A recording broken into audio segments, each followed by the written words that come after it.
black and gold NXT with Hunter is definitely different than what Shawn Michaels is doing now. They're both awesome. How far into Tough Enough did you go? I got into the house. I was let go because I have like a heart condition that disqualified me from. I was a mess. I was like, what? And I just started bawling right in front of Hunter. He like pulled me aside and he pulled me Don't cry. Yeah. He pulled me and Ember aside and he told us, and I was like, woo! And like Ember had already like won championships, so she's just like, Regal and Brookside happened to be watching that match.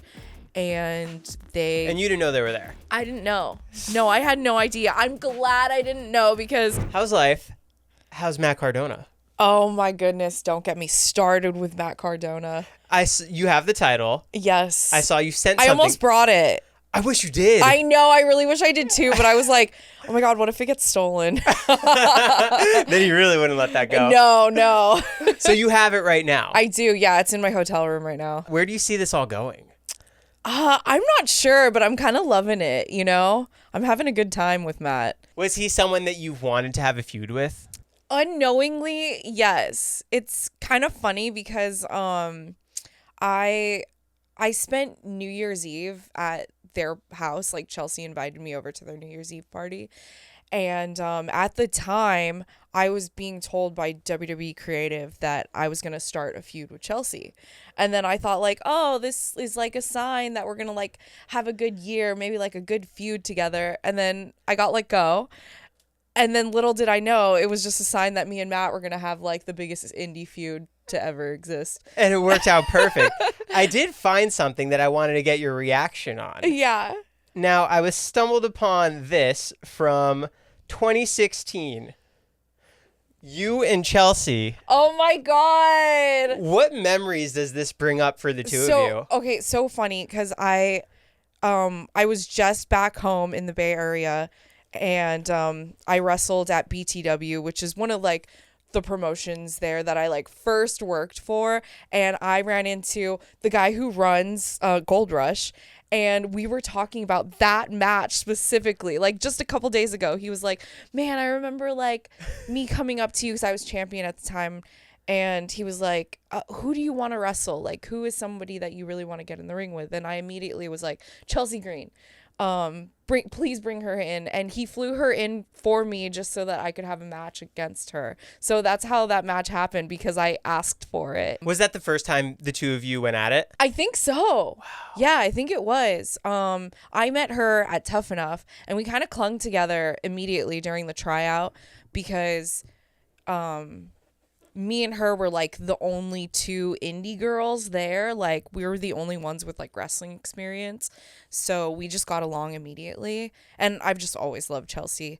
But yeah, I think that was our first match. What would have happened if that feud went on 8 years later? You know, I was planning some crazy stuff with her. Like, I wanted her to steal my tank, which now Matt Cardona has. So he's just kind of like taking all the ideas now. But yeah, I wanted to like go the distance with her and do some fun stuff. Can we go back to the beginning? Yes. Do you remember the moment you first found wrestling and what your initial reaction to it was? So, I mean, like, I casually watched wrestling, like, as a kid, like, with my brother, and, like, you know, like, played the video games with him and stuff, but I just never thought that was in my cards, because I was always, like, such a petite girl. Like, I was never super athletic. I was really into theater. Even with your dad owning the Taekwondo studio? Yeah. Well, so I did actually dabble in Taekwondo a little bit. My dad taught me, but, like, by the time that I wanted to get into karate, he didn't have the studio anymore, and we would like practice casually, like at the park. He would like teach me kicks and stuff. But I just never like really got into it, because I was just so into musical theater. Like, I wanted to be on Broadway. I went to AMDA, not far from here in Hollywood, and yeah, I was just like so in to theater. And then I I dropped out of AMDA because I couldn't afford it, and I moved back home and I started watching wrestling again, and I was like, oh my God, like, wait, wrestling is theater. What era was this? Like, who were you really into? I was super into the Wyatt Family. They had like just debuted 2013. yeah, I was watching them and I was so into them. Me and my sister were in love with them. They were kind of like what got me wanting to be in wrestling, because I just loved their persona so much. And me and my sister, like, we wanted to be like their valet. We wanted to be a part of the Wyatt family. So yeah, that's kind of what like got us into it. And then me and my sister joked around about like, oh my God, let's start training and become like a tag team like the Wyatt family. And then I just did it. The Wyatt family has something coming up at Universal, no? Yes. Oh my God. I assume you're going. Yes, absolutely. I actually got invited to the media night, but I'm booked, so I got to wrestle and I can't go. But yeah, that is so cool. Like, I don't think that they've had a WWE house since Undertaker had a house, like in 2001. Did you go to that? No, I didn't. That was so long ago. I didn't get into horror nights until like 2017 was probably the first time that I went. But I've always known about it, and I like go back and like watch like old houses. So I know that Taker had a house in 2001. But yeah, it's been like 24 years since WWE had a house. And like I get to see all my friends in there, like Joe Gacy and Dexter Loomis. Like I really love those guys, and they really love horror. So to see them get, you know, their own little house, like they're going to be in there. They get their own like scenes, and people are going to be dressed up like them and like reacting to like their characters is just so insane. So I'm like really happy for them, and yeah, I'm really excited to see it. And plus I love Bray, so like to see a tribute for him at like one of my favorite things to do is just so awesome. It's so cool to see WWE branching out and doing that stuff. Yes. Being such a horror fanatic, and for Universal Horror Nights, what is your favorite aspect about the entire experience? Is it the people walking around? Is it the houses? Do you like the Megan house? Oh, I mean, I actually really love Megan. People like really shit on her, but like, yeah, I love when the Megan like swarm comes out and they do their dance together. Yeah, I think that's so cool. What's been your favorite horror movie as of recent? Recently, did you see Weapons? I did. I just saw it last night. Oh, I almost went last night. Really? Yeah, what'd you think? Oh my God, I loved it. It is not what I expected at all. I like to go in blind with my horror movies. No trailers, no. Yeah. I try. I don't go past like the first trailer, you know, because then they start like giving away too much stuff. So I like the teaser trailer. I'm like, okay, I'm hooked. I'll go check that out. And yeah, it was nothing what I thought it would be, and it just like blew my expectations away. Is it actually a true story? I don't think so. But they say it is. I feel like you have to, if it's true, you have. I think that they're saying in their realm it's a true story, but I don't think it's actually a true story. Because I feel like I would have heard about that. Yes, right? Yeah. No, I think they're just it's some loophole. Okay, so it's worth the watch though. Yes. Okay. So good. Okay. If you haven't seen it. No, not yet. It's I thought it was going to be like a lot darker and creepier, but it's actually just like a fun movie. Storyline Yes. driven. Yes. Interesting. Yeah. Okay. Yeah. So let's go back to wrestling. Yeah. So you wanted to try and valet for the family, but yes. when do you find yourself at the school training? Like, how do you get involved in that? 2013 is when I started training. I originally was going to train at APW, but after I like paid all my dues, unfortunately Roland Alexander passed away, and the school shut down. So then I found Hood Slam, which is like this really fun wrestling promotion. They do like a lot of like cosplay wrestling, and like it's just a party. Like the audience is like up against the ring and everyone's drunk and just having a great time. So I went to one of those shows and I talked to the owner, Dark Chic, and she gave me her card, and then I started training like a couple weeks later. And what was your first impression? Were you liking the bumps? It was really painful, but I just like I got this crazy adrenaline from it, and I just fell in love instantly, like from the first day in the ring.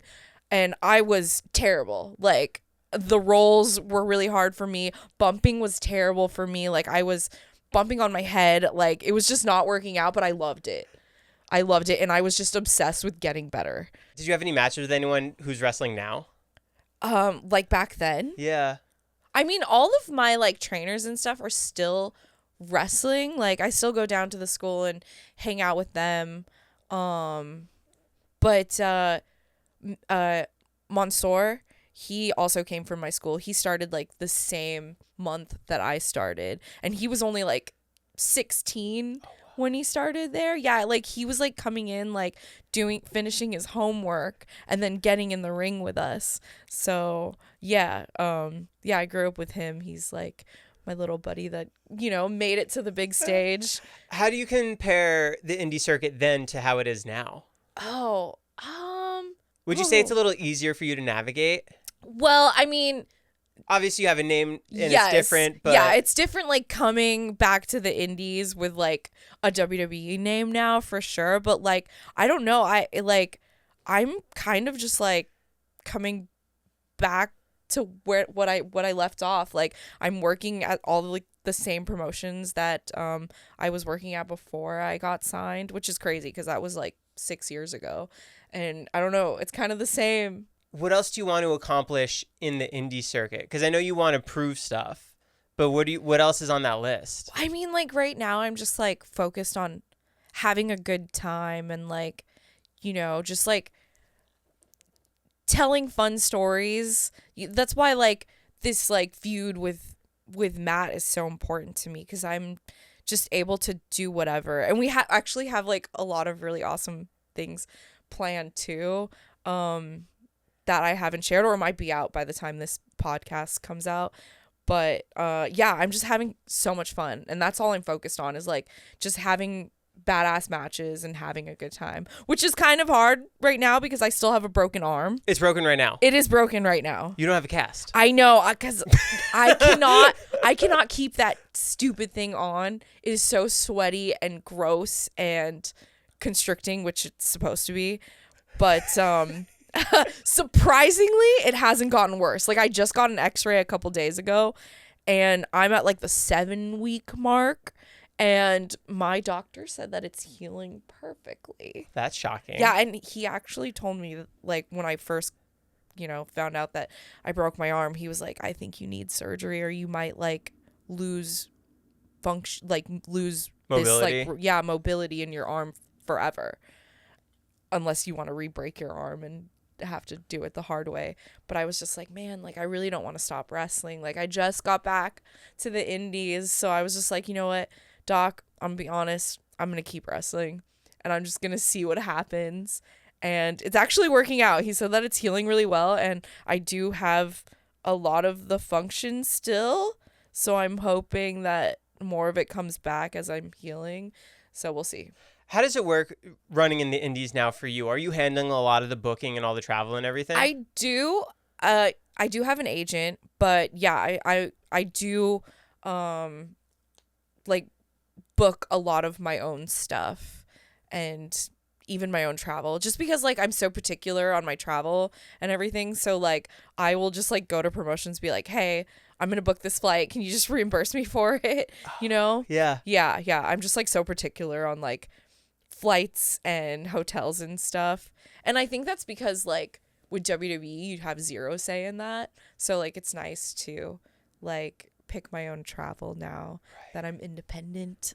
What's your favorite part about running in the indie circuit? Is it when your music hits, seeing the crowd? I just like the freedom, you know, like I'm not like constricted to like a TV match. Like TV matches are so strict because it's live television, right? So like if you have 5 minutes, you have 5 minutes, and sometimes it gets cut, and like you just really got to hit your times, and there's just like so much pressure about TV wrestling. Trying to angle for the camera. Yeah, like there's just so much to think about. Yeah, the cameras, the timing, the everything.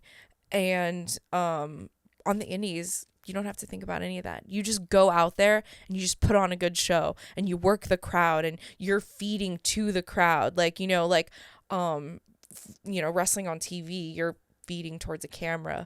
But like now I just get to like vibe with the crowd and just have fun and not like worry about anything. I'm just gonna like go out there and have a badass match, and however long the match is however long it is.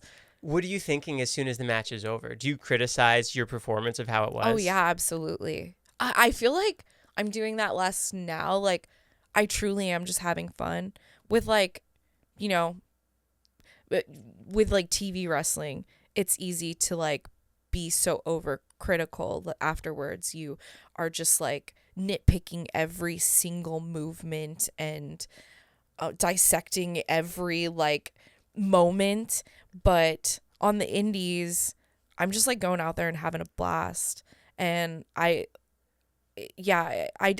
really need this run for myself just to find my confidence again, Where do you find it? Is that with performances one after another and just zoning in on your craft? Yeah, just going out there and having a blast with the crowd. Like there's nothing more like intimate than like an indie crowd, because you're just condensed in this small venue. Sometimes you're just you're packed in there with like 500, 1,000 people, just like they're up against the ring and like they could touch you, right? Like sometimes I like slam into them when I do a dive, and it's just like so personal. Like I like to brawl around the crowd too a lot, so like sometimes I'm like sitting my opponent on a fan and chopping them, and like it's just so much fun. I used to do video and photo for Game Changer Wrestling. Oh, see, okay, back in New Jersey. It was the best. Yes, I love the intimate crowds. Yeah, it's so fun. How does WWE find you? Do you mind sharing the story with William Regal? I did Tough Enough, and like I had multiple tryouts, but they didn't want me at that point, and like I just kind of like gave up on like reaching out to WWE. And like, how far into Tough Enough did you go? I got into the house, but then I was let go because I have like a heart condition that disqualified me from the from Tough Enough. So I didn't get to compete, unfortunately, but maybe that's a good thing. I don't know how I would have done with reality television. Do you think you would have been unhinged? I don't know. I'm not so unhinged. I'm honestly like really shy and reserved, and but I don't know that I would have been able to take like the performative drama that comes with reality TV. Like I feel like sometimes they like twist your words into stuff that you didn't say. So I feel like that would have broke me if that happened to me. So maybe it's better that I didn't get into Tough Enough. I don't think reality TV is for me. But I had Tough Enough was kind of like my introduction with WWE. And then I just was like, you know what? I'm going to go to the indies and I'm just going to make noise and I'm just going to wait for WWE to come to me. I'm not going to come to them anymore. Was that a proven concept at that point, or were you just testing it out? Yeah, I was just kind of testing it out. Like I was just like, I'm going to do me and see what happens. And it worked out because I had a match during WrestleMania week for Evolve. I was wrestling a bunch of guys, actually. I was the only girl in the match. And Regal and Brookside happened to be watching that match. And you didn't know they were there? I didn't know. No, I had no idea. I'm glad I didn't know because I probably would have been so nervous and probably wouldn't have performed the way I did. I was just like in it. I'm like, it's WrestleMania week. I'm at Evolve. Like, I'm just going to have a good time and just... have a really awesome match with these guys. And that's what I did. And they really liked it. And they kind of signed me on the spot. They were like, hey, we want to sign you. And it's like one of those like dream things. Like you joke about like wrestling during Mania week thinking like you're going to get scouted. But like, it never really happens, but it happened to me. I'm getting chills. Yeah, it was just like really cool. Like it wasn't even like, oh, we want you to come to a tryout. They were just like, hey, we're offering you a contract. And I was just like, whoa, it worked. So yeah, that's just what happened. And then I like started a few months later. So once you get that contract, are you do you sign it immediately and then you go right to training, or? Well, okay, so mine was like a little bit different. So, they offered me the contract after that Mania match, and like I came in and did like medical and like background checks and stuff, and then they took away the contract, and then Because of the heart condition? No, because of like other like background stuff.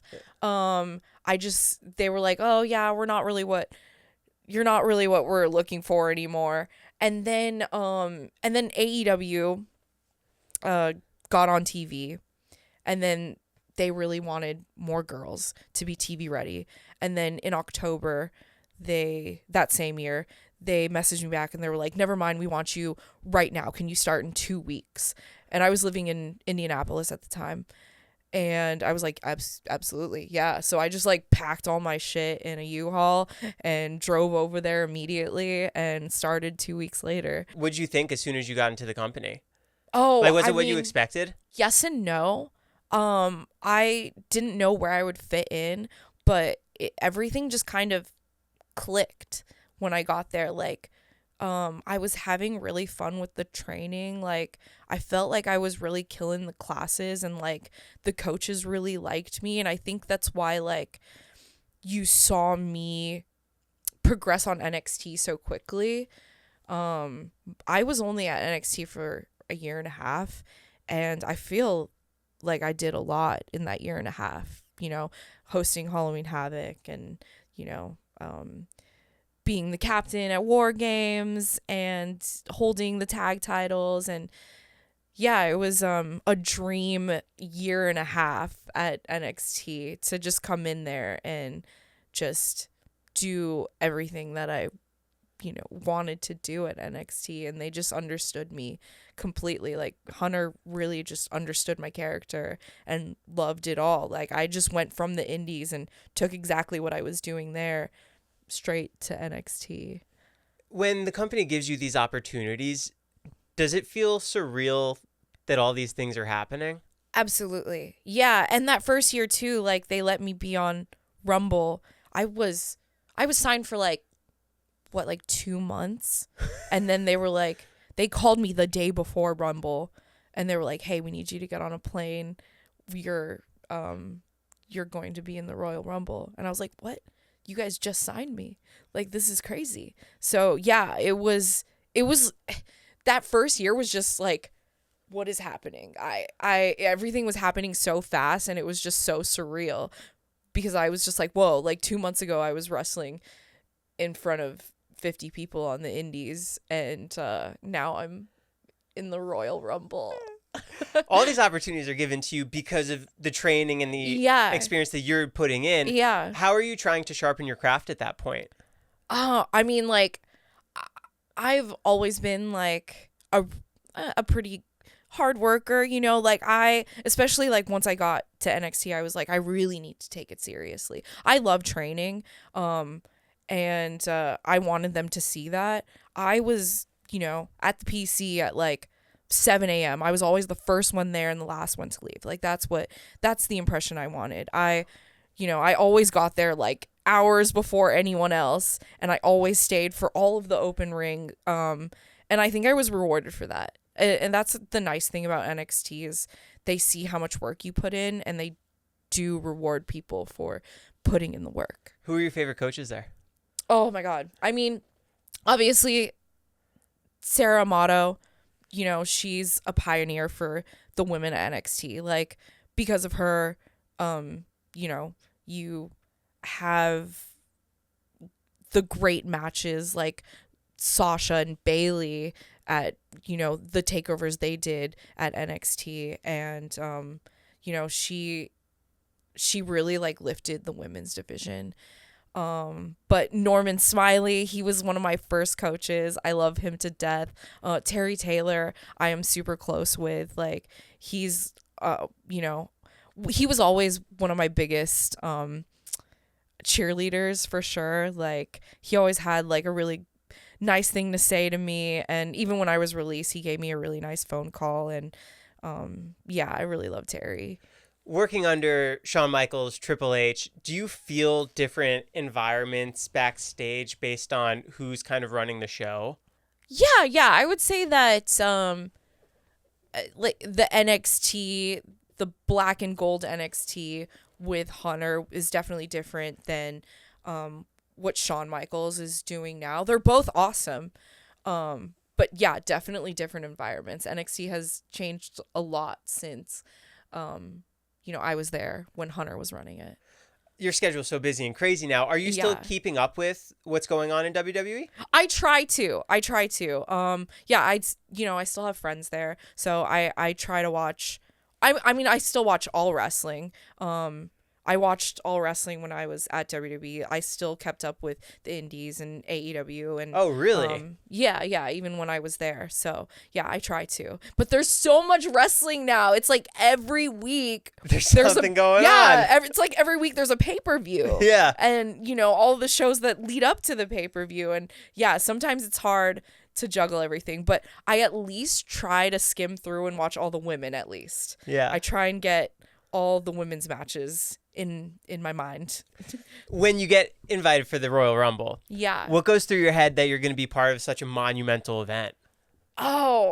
It's just so, I don't know. I don't even know what I was thinking. I couldn't even believe it was happening. I honestly was just like, oh, like, this can't be happening. They're going to pull me at any second. Like, this can't be real. Even when I, like, walked out to do my entrance, I'm like, what's the catch?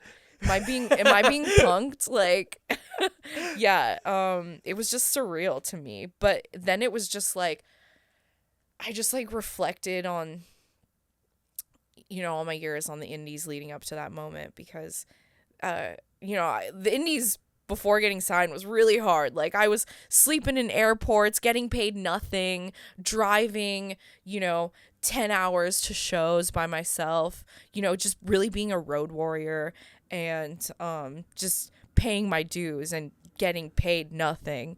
So like from that to the Rumble, I just like think about all those moments that led me to this, and it's just like, it was all worth it, What would you say was the toughest paying your dues on the indies before you got signed? Oh my God. Did you get to any venues and then the event's canceled after a 10-hour drive? No, nothing like that ever really happened to me, but I definitely wrestled in some sketchy places like barns and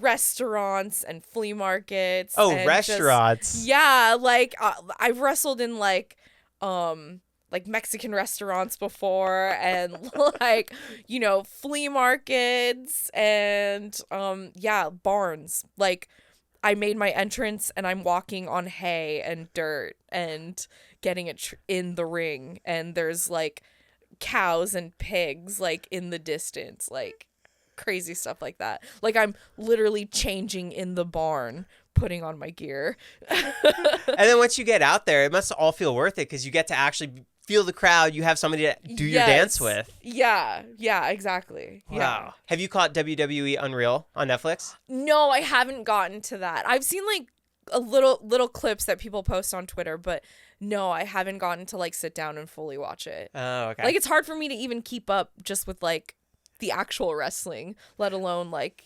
the reality shows. Right. When you do the paranormal hunting with Scarlett, are you ever concerned that something might follow you back, or maybe this isn't the best place to investigate? So in the moment, no. I used to be.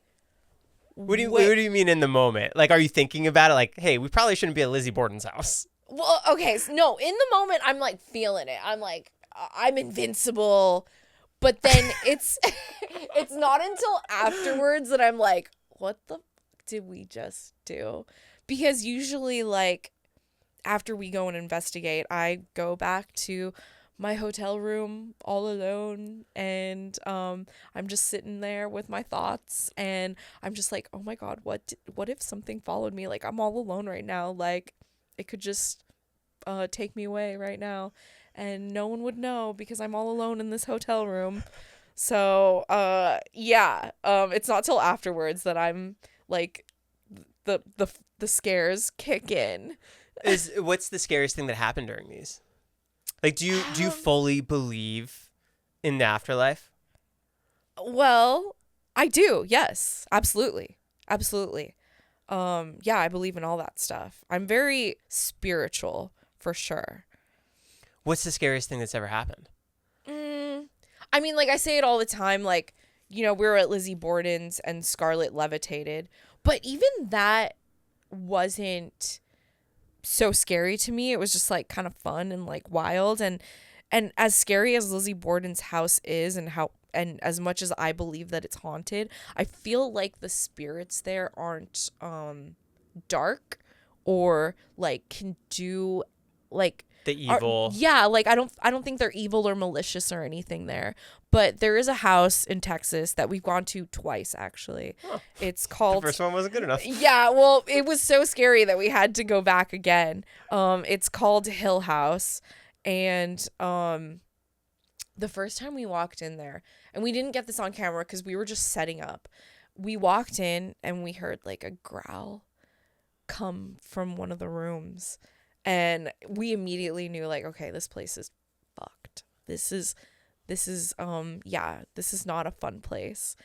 And that place I think is evil. I think that place, there is a lot of messed up entities in there. I don't know what is going on there, but yeah, there's definitely something dark in that house. What happened there originally? Is it a murder? Well, there are a lot of rumors, but we also think that a lot of it has been covered up, or it just is lost in the times. But I mean, supposedly a lot of murders, apparently it was like a brothel at one point, so a lot of sketchy stuff happened during that time. Possibly like a cult lived there at one point and like summoned a bunch of things, but we straight up think there's demons in there. Jeez. Yeah. I'm so excited to see what Matt Rife does with the house that he bought. I know, that's crazy. I can't. You know what? I saw it coming because I've seen like his investigation at the Conjuring house, and when I saw that he bought it, I was like, oh yeah, I saw this coming. He can't turn it into a tourist thing though, because it's in a neighborhood. I think it is. I think he did. He's going to? Yeah. Oh, really? I think he did announce that he's going to allow people to stay there. I mean, that's where you guys got to go next. I mean, obviously. Yeah. Where else are you going here in LA? You might. So we're not quite sure yet. Scarlett has a few places on her list, and we're trying to get in still. But she's kind of like, she's the mastermind. She's the one that kind of approves the places that we go to. Like, I'm always down to go wherever, but she will not go to a place unless it's really messed up. She's like, no, there's not enough demons here. We can't go. Like, she wants to be absolutely terrified and fearing for her soul, you know? Like, she looks for like the really messed up places. Like, she puts us in danger. Is she a super horror fan? Yeah, she loves horror. But she more so is into, I don't know, it's the real stuff that happens in the afterlife. What was your favorite horror growing up? Jason, Freddy, Mike Myers. I was always a huge Freddy fan. Like, I love Nightmare on Elm Street. Have you seen The House? Yes. In West Hollywood? Yes. Yeah, I have. Yeah, I've driven by it.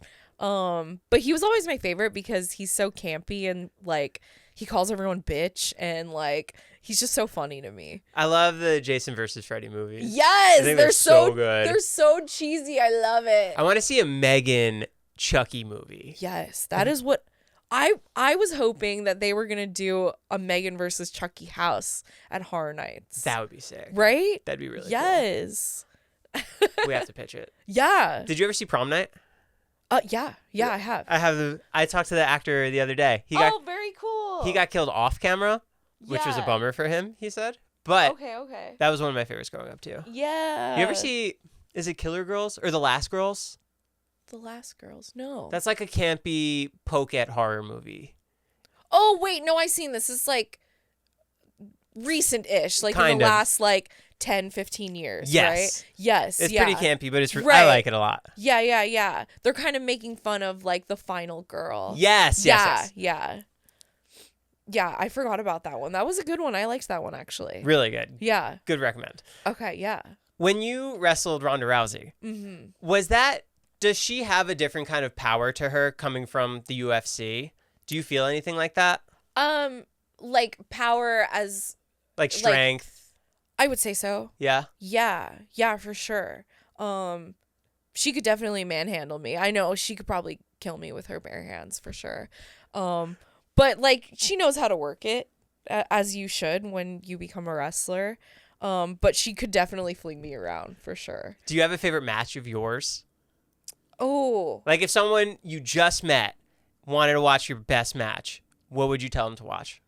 I would tell them either my first match with EO at NXT or my last pay-per-view match with WWE, which was War Games 2023, when I teamed up with Charlotte and Rhea and, oh my God, Becky and Bianca. Oh, what a team. What was that like, doing a match like that together? I mean, like, those matches are so complicated because you got 2 rings, you got a steel cage all around, you have all the weapons that come into play, you have, you know, the timing of everyone coming out at different times. There's so much that goes into a War Games match, and I love, like, the chaos of it, and I just love weapons. So, yeah, War Games is, like, my favorite match structure ever. Like, that is my favorite stipulation. Give me a War Games match any day, but you will never see that on the indies.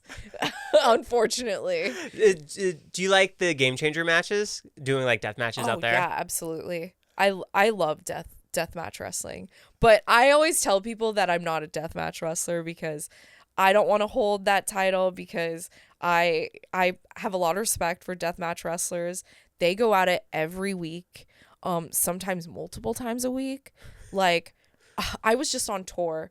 I just did a Japan tour with GCW, and I watched Matt Tremont go out there every night and have these crazy death matches. And I'm just like, bro, you're cut open from last night and you're going out there still bleeding from the last match. It's just insane. What level of pain is that?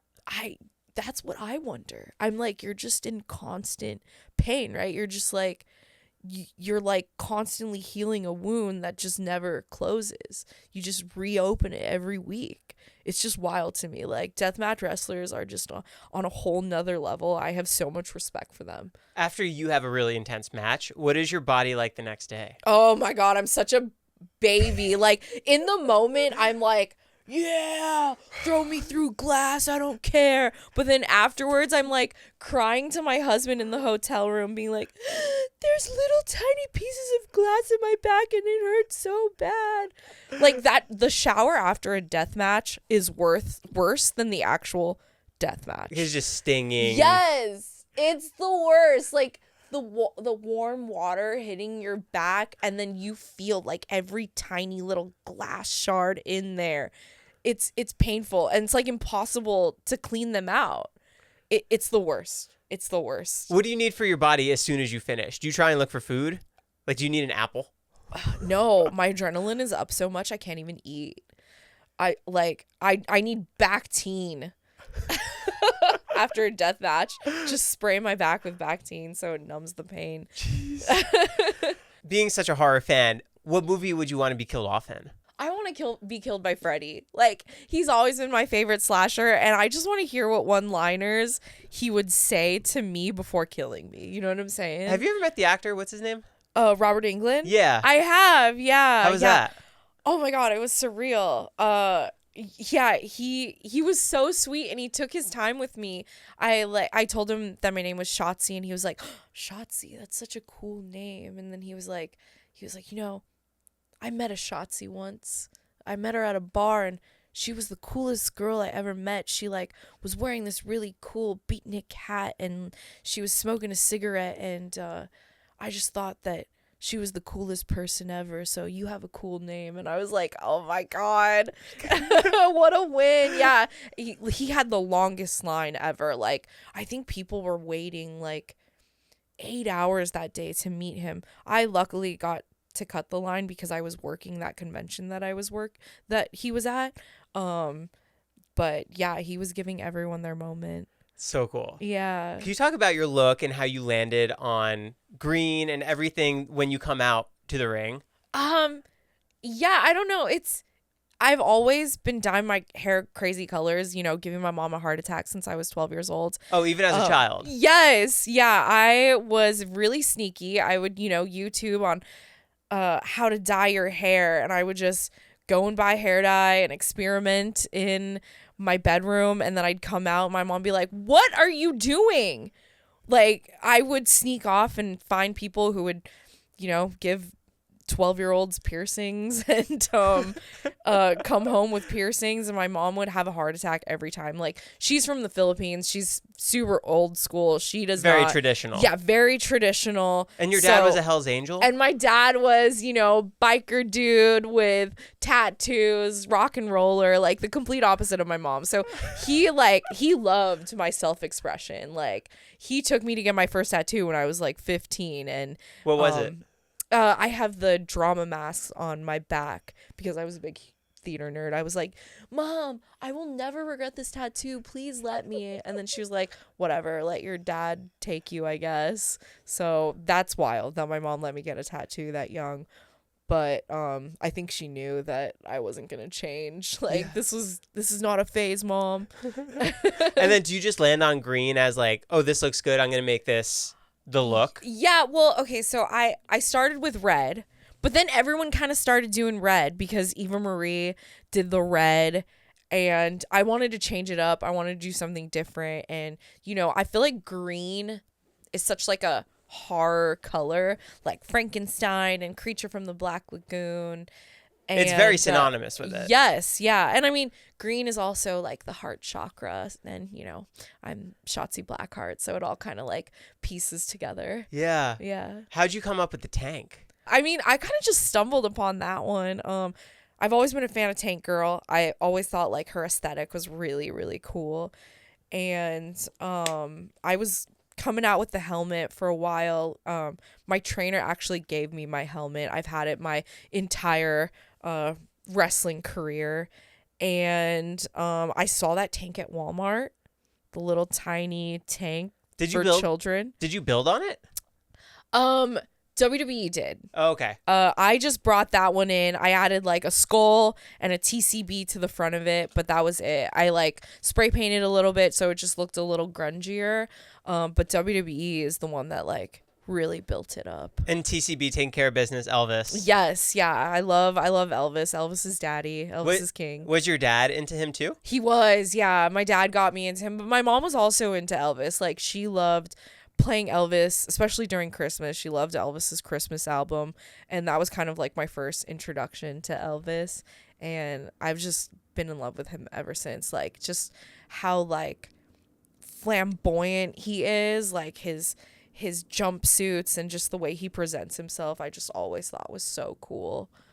With your dad being a Hell's Angel, did you ever go on rides with him?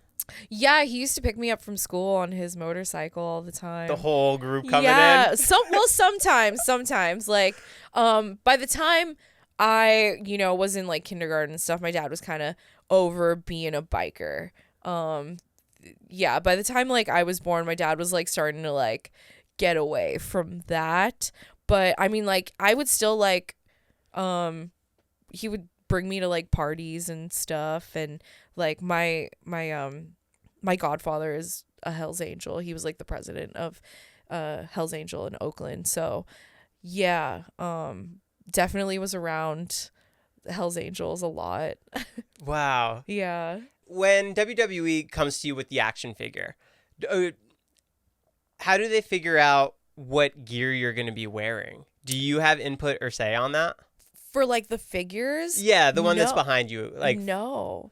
I just, it kind of is just whatever you like take photos of, and then they kind of pick from there. But I think they try to choose from like iconic moments, like I won the tag titles in that gear and I did a Royal Rumble in that gear. So I think they kind of went with that. Yeah, I'm glad they chose that because I did win the tag titles in that gear. When you got to finally touch it, did it feel like a surreal moment? Yes, especially looking like at all the tattoos. I mean, especially because like I have a tattoo of my dad and he's on my figure, so he's like immortalized forever on that figure. And a lot of people have that figure, and they have like a piece of my father with them, so that's like a really cool moment because he had just passed when my figure came in. So yeah, that was really emotional for me to like see him on there. He's immortalized forever. Yeah, exactly. So that's like a really cool moment. And he was there when I won the tag titles, which I didn't know that I was winning the tag titles. He didn't know that I was winning the tag titles. He just randomly was visiting me in Orlando, and the one time that he visits me in Orlando, I'm winning a championship for WWE. So like yeah, there's just like so many moments that play with that. This figure just means so much to me. When you found out that you were winning, what'd you think? I cried. I was a mess. I was like, what? And I just started bawling right in front of Hunter. He like pulled me aside and he pulled me Don't cry. Yeah. He pulled me and Ember aside and he told us, and I was like, woo! And like Ember had already like won championships, so she's just like cool as a cucumber, and she's just like hugging me and she's like, congrats, dude. And I'm like, oh, this is crazy. I mean, that's the moment everyone dreams of. Yeah, exactly. But to her, it was like a normal Tuesday. You know what I'm saying? Did the moment finally sink in when they actually called your name afterwards? Like the 1, 2, 3. Yes. Yeah. I mean, like, yeah. And just walking out with it, like holding it like a little baby, and like the lights go down and we're like, yeah, I just remember like the lights going down in the arena afterwards and me just holding the title backstage, and I was just like looking at it, tears in my eyes, and I just had like a little personal moment with it. And yeah, it was really emotional. It's so cool because the company believes in you. Yeah, exactly. Like you're the face of it. Yeah. It means a lot. What about when you get a Funko character? Yeah, I mean, like that one's, I feel like, even harder to get, like, because that's outside the company, right? Yeah. I feel like everyone gets a figure, right? But like not everyone gets a Funko. So when I got that, it just like blew my mind because I collect all the toys. I'm a huge toy fan. Like I collect toys. I have a room that is just dedicated to my horror action figures. So the toys have always been like my main goal, so to have those means the most to me. Do you do comic books too? Not really, no. Just the toys. Yeah. I'm a movie nerd and a toy nerd when it comes to horror stuff, but never the comics. Right. When you found out you were in the WWE video game, yeah, what did you think of that? I mean, that's just really cool. Like even just like getting the scans done. They do the whole like 360 thing, and like, you can't wear any makeup, or like you have to wear these like certain clothes, and they like scan your whole body, and then you like see yourself being formed on the TV. It's weird. It's weird, but it's really cool. What was your favorite part about being like in the week throughout that? Is it the travel day getting there, or finally seeing a new arena that you've been dreaming of? Oh, yeah, I mean, my favorite moment always is walking into the arena and then just like taking in the arena with no fans in there, and like it was always kind of a ritual for me, even if I wasn't even on the show, to just like practice gratitude by like walking into the ring and just looking at the empty arena and just being like, wow, I'm like so grateful to be here. Like that was always my favorite moment every week, even when I wasn't on the show. How do you do training now? Okay, so right now is like a weird moment because I have a broken arm and pretty much all the schools in Orlando won't let me train with them. You look in great shape. Are you still working out? I am absolutely. I try to work around my arm. It's kind of hard, but like it's hard to even like put on my pants right now. That's honestly the hardest part. Traveling and wrestling with my broken arm is putting on my gear. Like the wrestling I have been able to work around. You know, that's what's so great about wrestling is, you know, it's like it's choreographed, so I'm able to work around my broken arm, but I can't work around putting on gear and like doing my makeup and my hair. That's why like my hair has looked a mess these past few months, is because like I can't even like take a curling iron to it. So yeah, if I've looked a mess and y'all think like I'm just like giving up, it's not because of that. It's because I literally cannot do my hair right now. Can we see your flexibility?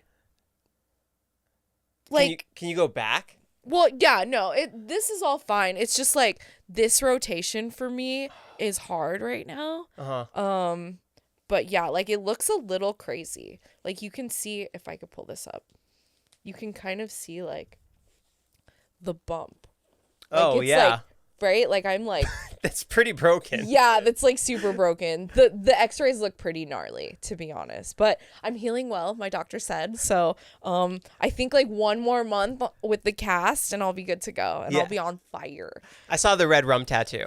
What's that from again? It's Murder Shining. Backwards. The Shining. Yeah, yes. Okay. Yeah. Have you been to the Shining Hotel? I have. In Colorado, right? Yes. Yeah, me and Scarlett actually did an investigation there just for funsies. It's nothing that we posted on our channel, but I would love to go back there. But like it's kind of hard to investigate there. They're kind of like strict on like people coming in and like recording. Like they're very like private about it. Like you can do like group tours or whatever, but it's kind of exclusive. They don't really like let people roam around because it's still a hotel and they want the guests to not be freaked out. It is a very nice hotel. Like it's Scarlett just come in, we're finding ghosts. Yeah, exactly. We kind of did that. We kind of like snuck around and we're trying to get some stuff, but yeah, it's a really cool hotel. Yeah.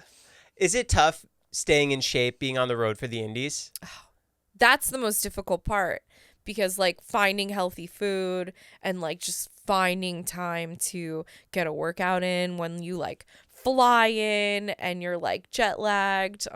Yeah, it's so difficult, but you got to make it work. Because it's been a couple months now. Would you say you have a pretty good grip on it? No, I'm still I'm still finding my groove, especially like the broken arm has really like thrown a wrench in like finding my groove. Like I'll be honest, like I'm like so tired all the time, I feel like, because like my body's trying to heal this broken arm, and it's been difficult, but I'm just like so excited for like, you know, it to be healed, and then I can like find my natural groove. I'm honestly like so self-conscious about it. It's crazy. I love that you don't have a cast on I know, I'm so crazy. My doctor like cringed. I showed up for my x-ray and he's like, I came in here to take your cast off, but it's already off. And I was like, yeah. Did you take it off yourself? I did. Yeah, I just wiggled out of it. What? I just wiggled out like a mad person. I was just like, and just ripped out of it. And I actually wear a brace usually, but I left it on the plane. I took it off to put on my sweater, and then I just left it off to like sleep on the plane, and I left it on the plane this morning. So yeah. Who do you think is the most underrated horror icon? Ooh, that's a tough one. Ooh, one of my favorites was probably Linnea Quigley. Who's she? She was in Return of the Living Dead. She plays Trash in Return of the Living Dead, but she is like a scream queen icon to me, like one of my favorites, like a total babe, so cool. She had her own like zombie workout like thing, you know, like in the 80s everyone had like those workout DVDs. Yes, yeah, she had one of those, but like with zombies, like total hottie. If you don't know who she is, check her out. She did like a lot of really cool things, but most known for being trash in Return of the Living Dead. Did you ever go to the Amityville Horror House? No. Upstate New York? No, I haven't. I drove past it. That gave me an eerie presence. Did it? Yeah. I wonder if they like, I think people live there, right? People do like, live there. Yeah, you can't like investigate in it. But I'm sure you guys could pull your way in. I don't know. People are trying to just live their lives. I don't know if they let us in. Well, so what else do you have coming up? Where are you traveling to? Where can people come see you? Okay, well, so I mean, like my next big match is, you know, the final nail in the coffin against Matt Cardona. We're going at it August 23rd. And I think it's going to get really bloody and get really brutal. Like, we're going the distance. We're trying to do some crazy shit and just end it. What promotion is that with? GCW. Yeah, it's their homecoming, which is like their biggest show. So, yeah, night one homecoming, Matt Cardona and I. It finally comes to an end. Yep, comes to an end. It's going to be crazy. Yeah, I hope so. Yeah. Well, thank you so much for making the time. Thank you for having me. This has been awesome. No, this is great. Where can people find you? Oh, well, you can find me on my YouTube channel at Shotzi Blackheart. It'll be linked down below. Yes, and also me and Scarlett's Chamber of Horrors YouTube channel. It's at Scarlett and Shotzi. We post all of our paranormal investigations on there. But also all the social media, Shotzi TCB or Shotzi, unfortunately, still Shotzi WWE, which I want to address really quickly because everyone is giving me crap because my IG handle is still Shotzi WWE.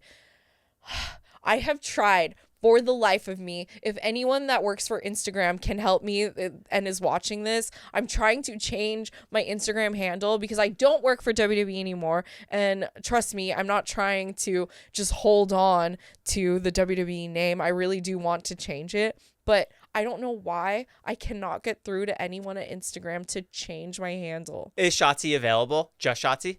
No, it's not. Oh, I wish. What do you want to change it to? Shotzi TCB, just like my Twitter. Yeah, that would be great. Instagram, please. Make it happen. Yeah, come through. Cool. Thanks for coming by. Thank you. Bye, everybody. That was so good. Thank you. I had a blast.